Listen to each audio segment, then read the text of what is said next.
Olá, meus irmãos, bem-vindos ao canal Mistério Palavra do Senhor. Vamos dar continuidade ao estudo dos Salmos da Bíblia, Salmos 29 a 34. O Salmo 29, também um salmo davídico, vocês vão ver que ele é um hino de louvor a Deus, o Rei da Criação.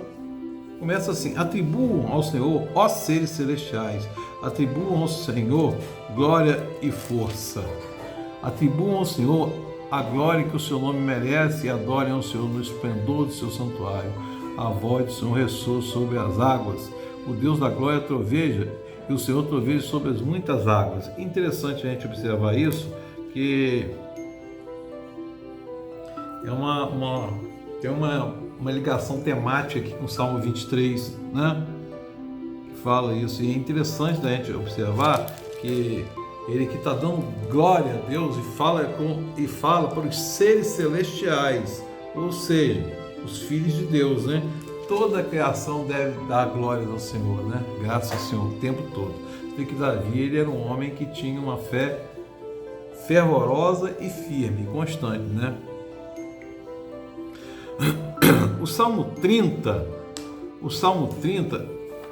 é também um salmo de dedicação do templo, é um salmo davídico, né? E fala assim: eu te exaltarei, Senhor, pois tu me reergueste, não deixaste que meus inimigos se divertissem a minhas custas.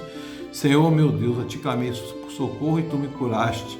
Senhor, tiraste-me da sepultura, prestes a descer a cova e devolveste minha vida. Cantem louvores ao Senhor e vocês e os seus fiéis. Olha só aqui, o Salmo 30 então é uma expressão fervorosa de louvor a Deus por Deus salvar Davi e o seu reino de uma situação perigosa, que incluía aí uma questão de enfermidade também, de doença, né?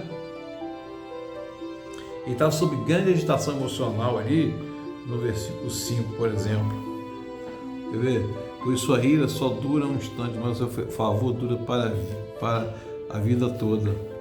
E é interessante da gente observar isso, né?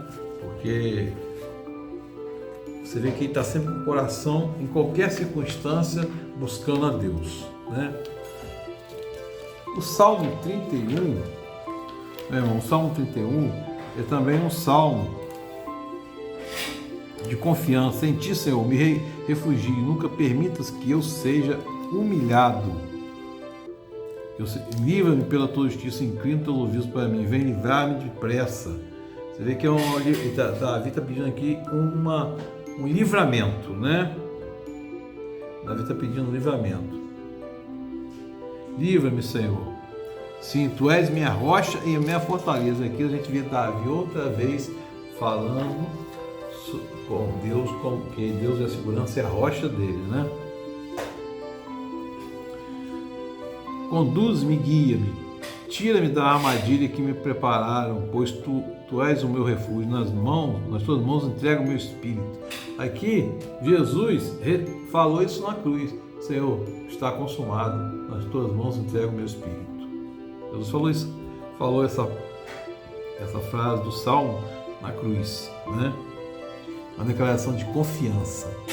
Até na hora da morte, na hora do perigo, principalmente na hora da morte, Jesus declarou a confiança, né?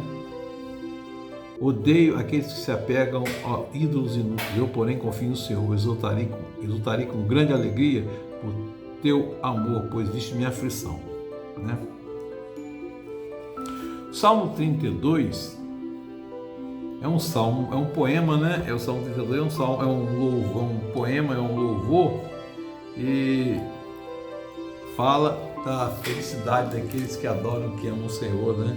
Como é feliz aquele que tem as suas transgressões perdoadas, seus pecados apagados. Como é feliz aquele a quem o Senhor não atribui culpa e em que não há hipocrisia. Tudo tem consequência. O Senhor nos livra do pecado, o Senhor nos perdoa do pecado, dos pecados, não joga aí em cima da gente, mas tem consequências, né? Todo erro tem consequência. A maior consequência, Jesus levou sobre os seus ombros na cruz, que foi a nossa justificação e a nossa salvação, né? Trouxe pelo derramamento de sangue a nós a salvação e a justificação pela graça, né? Então reconheci diante de ti o meu pecado e não encobri as minhas culpas. Eu disse, confessarei as minhas transgressões ao Senhor e tu perdoaste a culpa do meu pecado. Davi está mostrando o sinal de arrependimento e de perdão e de confiança no perdão de Deus, né? É melhor a ira de Deus do que o castigo dos homens. É o que ele fala, né? Tu és o meu abrigo, tu me preservarás das angústias e me cercarás de canções de livramento. Eu o instruirei e ensinarei no caminho que você deve seguir. Eu aconselharei e cuidarei de você. Não sejam como cavalo ou burro que não têm entendimento, mas precisam ser controlados com freios e rédeas. Aqui está dizendo da obediência do Senhor. Obediência ao Senhor sempre. Porque essa questão do livre-arbítrio, a gente tem um livre-arbítrio, mas o livre-arbítrio não significa que você está livre para fazer o que quiser, mas pelo contrário, seu livre-arbítrio se justifica e se encontra justamente na adoração ao Senhor e na obediência ao Senhor. Né? O Salmo 33, cantem de alegria ao Senhor vocês que são justos, aos que são retos, que fica bem louvá-lo, louvem ao Senhor com harpa, ofereçam-lhe música com lira de 10 cordas, cantem-lhe uma nova canção. Aqui a gente está vendo aqui, o Salmo 33, a gente está vendo aqui que é um salmo de louvor, né? Em duas partes, de 8 versículos cada uma, louvando o Senhor como o Rei da criação, né? Pelo seu poder, colocou a ordem na criação. Você vê que a criação é toda ordenada, não tem nada fora da ordem, desde as leis físicas, biológicas e químicas até a manutenção dessas leis, porque elas não são mutáveis, né? Dos céus olha o Senhor e vê toda a humanidade, do seu trono ele observa todos os habitantes da terra, que ele forma os corações de todos, conhece tudo o que fazem. Nenhum rei se salva pelo tamanho do seu exército, nenhum guerreiro escapa por sua grande força. E a gente vê aqui e termina esse Salmo 33 falando: nele se alegra o nosso coração, pois confiamos no santo nome. Esteja sobre nós o teu amor, Senhor, como está em ti a nossa esperança. E o Senhor é a nossa provisão, a nossa esperança, né? E o Salmo 34 é um salmo interessante, que é Davi, ele se fingiu de louco, né? Fugiu de louco quando saiu diante de Abimeleque, que o expulsou e ele partiu, né? Bendirei o Senhor o tempo todo, os meus lábios sempre louvarão, minha alma se gloriará no Senhor. Ouçam os oprimidos e se alegrem, proclamem com grandeza do Senhor, a grandeza do Senhor para comigo. Juntemos, exaltemos o seu nome. Busquei no Senhor, ele me respondeu e livrou-me de todos os meus temores. E é interessante a gente observar, meu irmão, que esse salmo de Davi é o segundo salmo em ordem alfabética do alfabeto hebraico, conforme um acróstico, né? O primeiro salmo é o Salmo 25 que faz isso, né? Esse contexto aqui está ligado às perseguições de Saul e à fuga de Davi, escapando das tentações que Saul vinha fazendo, tentando assassinar Davi, né? Aí Davi foge para Aques, rei de Gade, mas os servos desses, porém, reconheceram Davi como sendo ungido rei de Israel, né? E tinha muita fama naquela terra. Davi teve medo e fingiu-se de louco. Né? E isso ajudou ele a escapar e fugir para a caverna de Adulão, onde 400 homens amargurados de espírito endividado se uniram a ele.